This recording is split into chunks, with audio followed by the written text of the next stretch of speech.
Hey guys, Jonathan and Suzy Lamb here. Just wanted to take a moment and first thank everyone for your incredible support. Obviously, we've had something come to the surface that's been hidden to a very small select group of people, something that we've been walking with for several years now. And to have it just fully come out, to have the truth out there, it's really been freeing in a lot of ways because we don't have to have something that we're hiding. It's out in the open.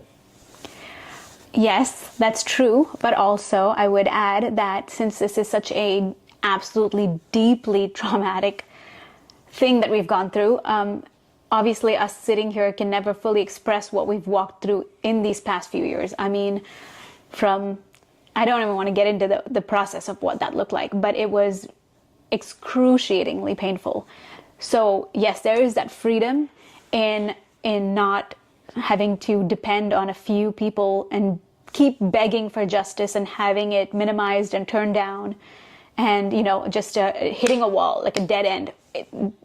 There's peace and satisfaction now. When the story came out and the way people received it, and I felt like the floodgates of justice opened on us.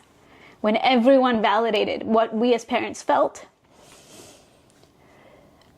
we really wanted to do a short video. This is not the time or place that we want to get into our whole story.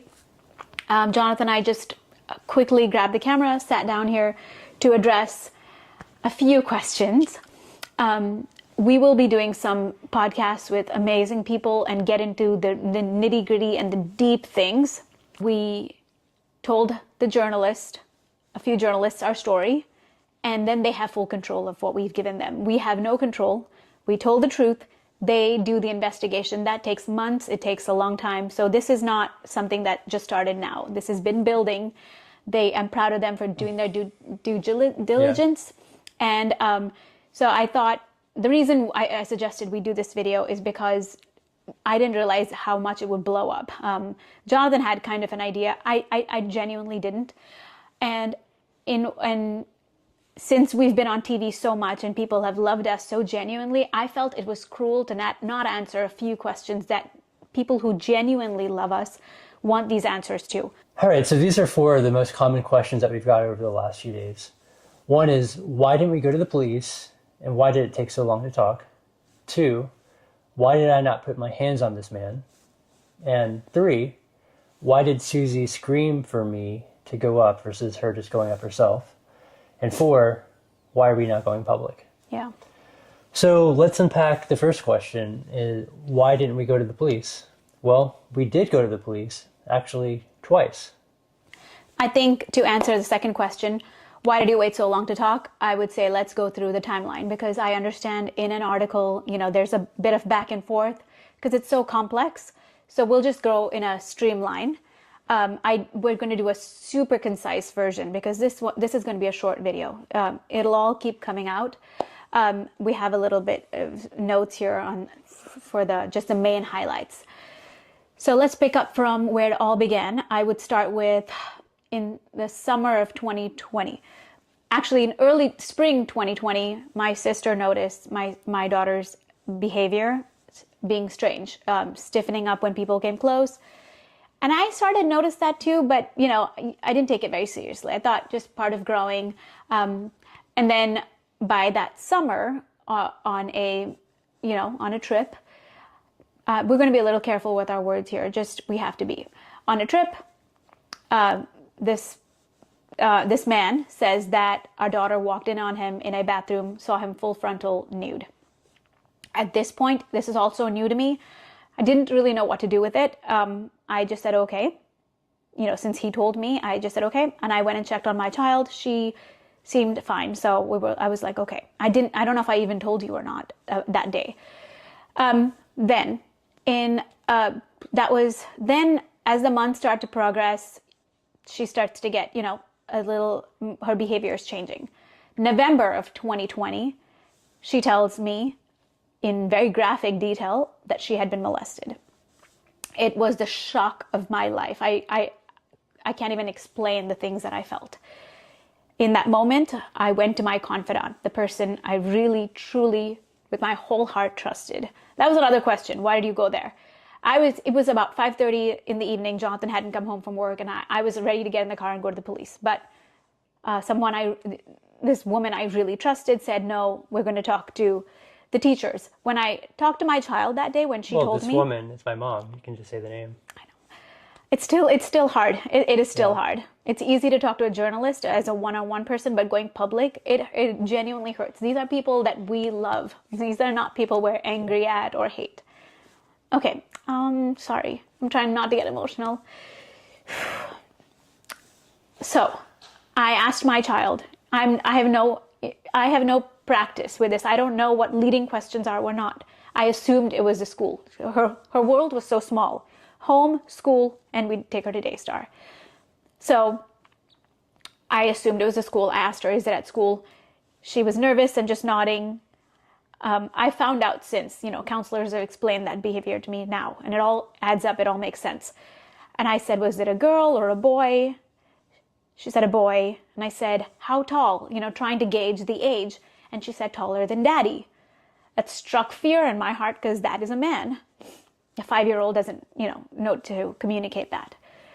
Okay, picking up the pace.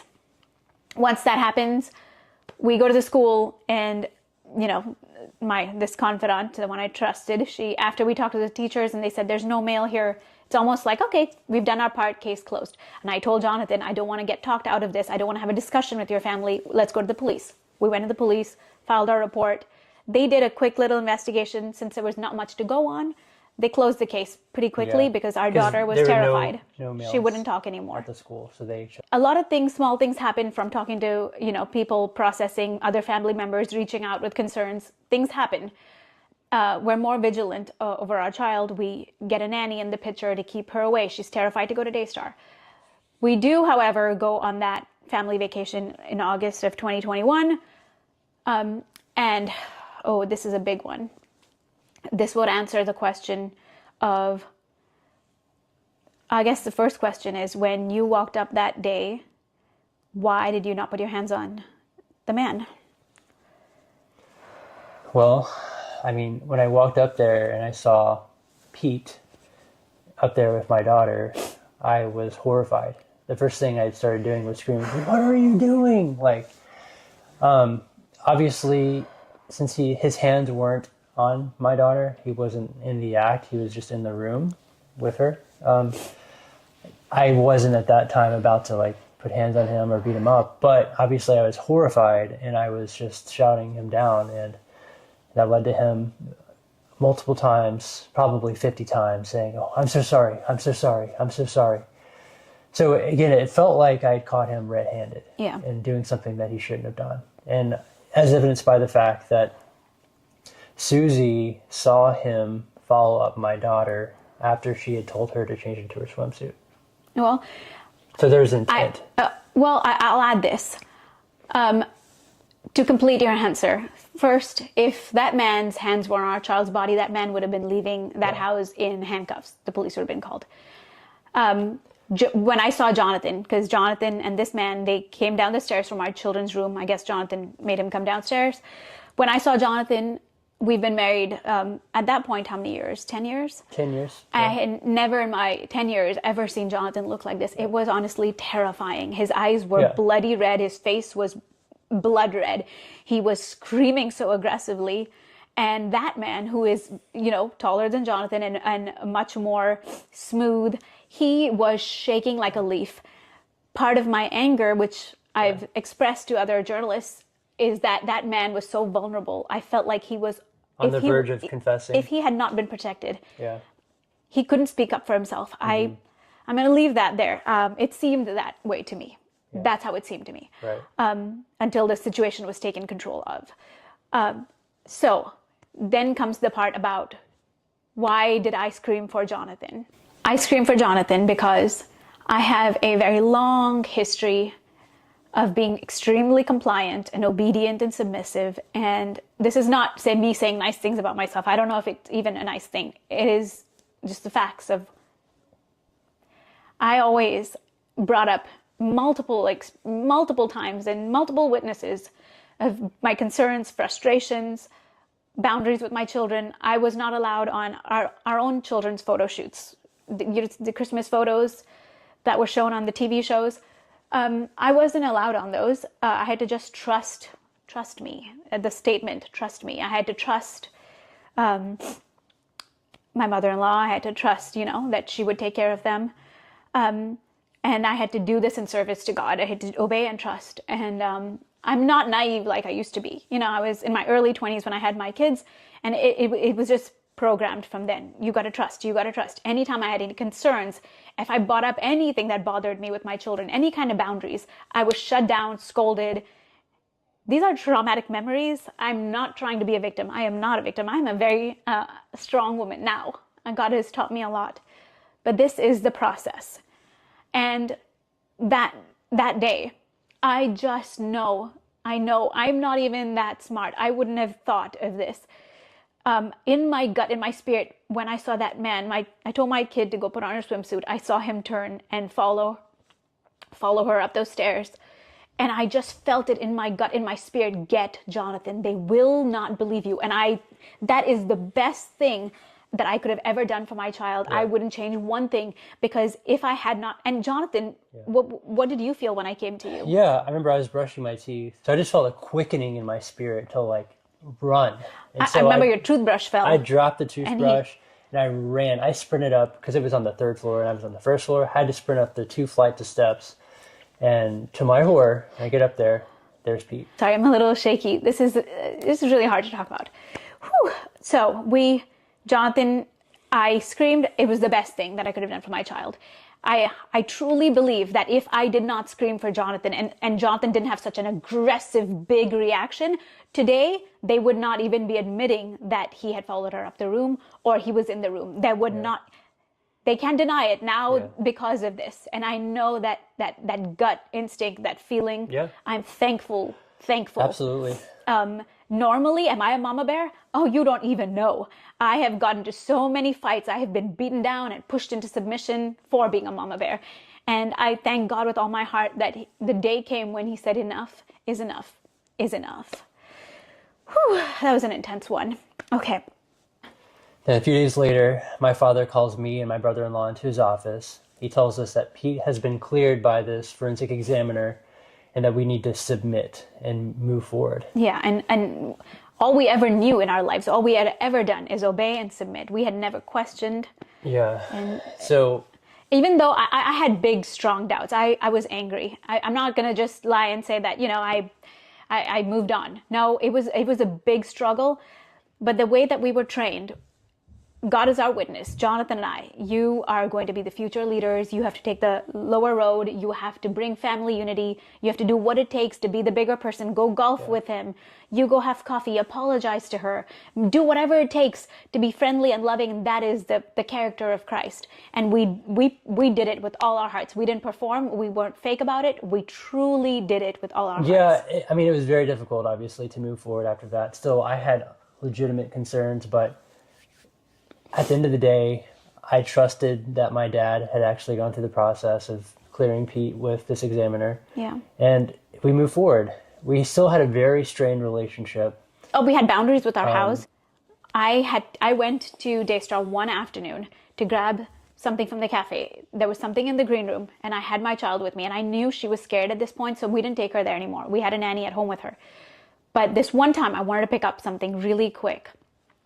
I go in there. It's in the afternoon. I didn't think anyone would be in the green room. And I take her with me. And it was horrible. I go to grab that box of food, and in walks Pete and, his spouse. And my child was so full of terror. Her body went completely limp, and she fell under the table hard.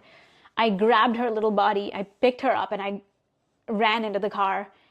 And I remember telling other family members about it, the ones I trusted. And it was traumatic. I was like, I'm not bringing my child here. We didn't for a while. But these things were happening.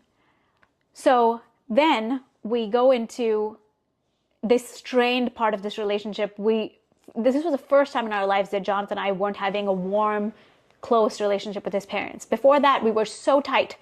And this was very, very hard. I mean, we cried a lot, and it was really painful. We get a text saying, hey, your dad's really sick. Can you come help? And of course, I was like, of course, I'll come spend the night. I'll stay on the couch. He was not in the hospital at this point. So I go stay on the couch, taking care of him, helping him walk to the restroom, do whatever. Because we love our parents, and everything goes out of the window at that point. Our child is safe away from the perp, the person we suspect, but we will serve our parents. And we began to do that. From there, the hospital begins. You were there all day long while I was home with the kids. I was there night shifts. I would alternate with another person. Joni was there all the time. But on the nights that I was there, I thank God with all my heart for those nights. I got to really, there was no offense, no anger. I got to love on him. It was a very slow and hard death, but, got to, rub his head because his head would get hot and my hands were always cold. So rub his head and rub oil on his feet. And I don't know if I should even say this or not, but I had the honor of, after he passed in his body, most people left. It was you and me, and I had the honor to close his eyelids. Just very deeply things that cause trauma. I had never seen anyone die before. So our child, everything happens with her. Then Marcus dies, and then we go into full gear of Jonathan becoming vice president. And there's such a small timeline from the time these events happened with Pete and me confronting him in the beach house to the time my dad passes away. Whew. Joni starts dating this man. Okay, I'll throw this in there. With all my heart, I wanted her more than anybody else to find love. I wanted her so badly to not be alone. I loved her. I wanted her to be happy. And then she starts talking to him. She says, trust me. We always trusted her. So we started to trust her until it was more October of 2022 when things started to change. We found out more details about divorce. We have Matthew 19. I start talking to pastors to get actual biblical counsel. So that's October 22 is when it started to get really, the tensions arose, panic attacks began, all sorts of things. And then from October, it's building until July of 2023 when I was fired because I stood on my convictions. Won't get into that at this point, but that's what happened. At that point, life got very difficult, complicated. Jonathan, it was trying to manage what to do. No. Yeah. I mean, at that point, there became a giant rift in the family because Suzy had just been fired and stripped away of her ability to do ministry on Daystar after many years. And I also was removed from television to where I could not be on and continue. So we're just suddenly abruptly off television. And I continue on. While telling the world we were on a sabbatical, which was a lie. Yeah. We're not okay with that. We're not okay with lies. So, yeah, that was their way to cover, is that they would place me on a sabbatical. And so I continue on. I feel strongly from the Lord to continue in my role at Daystar. And I continue on. The board eventually gets to the point where they force me to sign an NDA to be able to stay in my position as vice president and on the board. And that's what you heard the clip of that was posted on YouTube. And I said, no, knowing what I know, I cannot sign an NDA. There had been so much spiritual abuse that we've gone through. There had been obviously questionable things going on with my daughter. But I said, no, I'm not going to sign the NDA. And that was November 16th was that board meeting. And this is the crazy part. It was 2 days after Jonathan said no to the NDA. 2 days after, November 18th, we get the call, find out it was a cover-up. The people who supposedly did this investigation, both of them said, nope, it was shut down. We did no investigation. That sends me honestly spiraling. I couldn't believe that level of deception and trauma. I mean, I had seen lies throughout, but this level, it was too much for my heart to even bear. I hit a downward spiral. I really did. And at that point, we knew we need to take action. So the best path of action forward was first find a counselor for our child. We went, found a counselor, told the counselor called CPS called the cops, and the detective called me back, reopened the case. Told him what happened on that vacation, all our concerns, and how we're worried about not only yes, our child is out of danger at this point. We want justice for our child, but it doesn't matter whose child it is. Children must be protected. It's much bigger than just our story, because this person has influence and, can be around other children. Now, I don't know if you've gone through counseling. It's not easy. Counseling can be extremely hard, digging into the places that your mind doesn't want to go, wants to protect you from. And it was really, really hard on our child. That process for a few months, every time she went through a session, when she came home the rest of the day, no one could touch her. She was on guard. Her body started breaking out like it did before. It looked like shingles, but it was eczema. And I started to cry because I was just like, I cannot see my child suffer like this. And I spoke to an older counselor, someone else, who said, God has given our bodies this defense mechanism to protect us. Don't force it. Don't push it. When it comes out, it will come out in God's timing. You have to trust God. And so we talked to our counselors. That counselor said, go on a trip, let her rest, let her be a child again. Meanwhile, we start getting followed. I know I'm going through this really fast, but there's a lot of details. We're being followed. I'm terrified to go to the grocery store. There's a man taking a picture of me. Outside our house, we see mysterious cars. It gets really bad, to the point Jonathan, me, and our children, we just packed up, got in the car, and drove for days. And that's how we went to South Dakota. And that's what we've clearly seen in this year of 2024, is God is cleansing his bride. It says judgment begins in the house of the Lord. And he is exposing all this hidden sin and corruption and bringing it to the surface so we can do a new thing. Yeah. And so this is part of that movement. God is using this exposure to cleanse his bride. And so we went to Julie Roy's back in August, and it wasn't up until November that she actually released the story. And now Daystar is doing their best from their PR machine to try to cover their bases. They're saying that I had a performance improvement plan that expired on November 15th. That's true. However, I was not coordinating a release of my story with the end of that plan. Far from that. We were ready to get our story out in August. That's when we went to Julie. However, she had a lot of other things on her plate. Well, she had to do a deep investigation. This is the part that is important, I believe. Julie didn't just hear our story, feel bad for us, and start writing. We gave her hours and hours of worth of recordings and meetings. She went through so much. She has done due diligence. It's a very extensive story. There's a lot to it. We gave her a lot of information. I gave her over 12 hours of recordings. Yeah. So from between getting all the other things off of her plate to the time she began getting into it and doing the investigation, it was from August through November. Julie, it's her due diligence to contact Daystar and my mother and the family members to get their side of the story. So she contacts them on Friday, November 15th. And I was subsequently fired the following day on a Saturday, November 16th. Now, throughout my time at Daystar, no employee has ever been fired on a weekend. We just don't do that. We fire people typically at the end of the day. A lot of times it's on a Friday. So there's proper exit procedures. So this was clearly a retaliation from me talking to the media. They wanted to fire me immediately after that. It's the day after Julie reports her story. And how did they do it? Who showed up at our door? This is why we left our house. We made that video earlier. Said we were going to go into an undisclosed location. We did. And, of course, Daystar security guard came to our front door in a bulletproof vest with a gun. Weapons. And posted my termination letter on the door. And it's the same man who stuck the tracker in his car. Yeah, so that's, again, the Daystar Mafia coming after us. And so we were at a safe location, thankfully. We didn't have to deal with him. We saw it on the camera. But we saw it. Okay, so here we are. Julie gets everything ready. Candy is a friend, a journalist who also wrote her article.